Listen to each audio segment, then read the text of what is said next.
Sir, आप हैं यहाँ के जिला निर्वाचन अधिकारी जयपुर शहर से। जी। आपने ये कहा था सर कि निर्देश दिया था कि कार्यालयों व फैक्ट्री में अवकाश रहेगा और आदेश की पालना नहीं करने वालों के खिलाफ सख्त कार्रवाई होगी।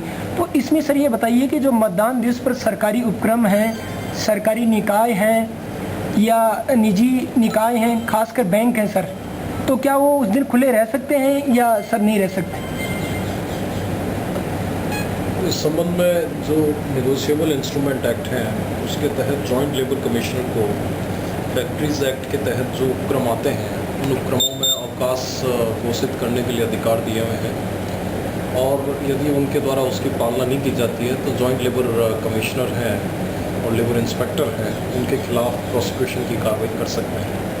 तो जहाँ जहाँ उनको इस प्रकार की सूचना मिली है कि नेगोशिएबल इंस्ट्रूमेंट एक्ट के प्रावधानों में उनके आदेशों की पालना नहीं की गई है, उन स्थानों पर उन्होंने अपने स्तर पर कार्रवाई करते हैं।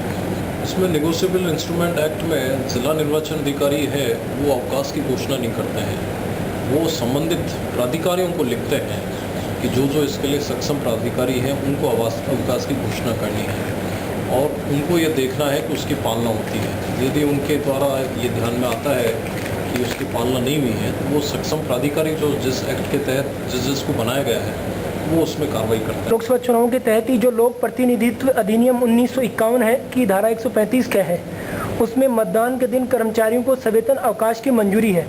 इसमें अगर सर उस दिन कर्मचारियों को बुलाया जाता है जबरदस्ती या सार्वजनिक अवकाश नहीं रखा जाता है तो उसमें सर जुर्माने की और दंड का प्रावधान है जी। तो आप सर उस दंड और प्रावधान के बारे में बताइए।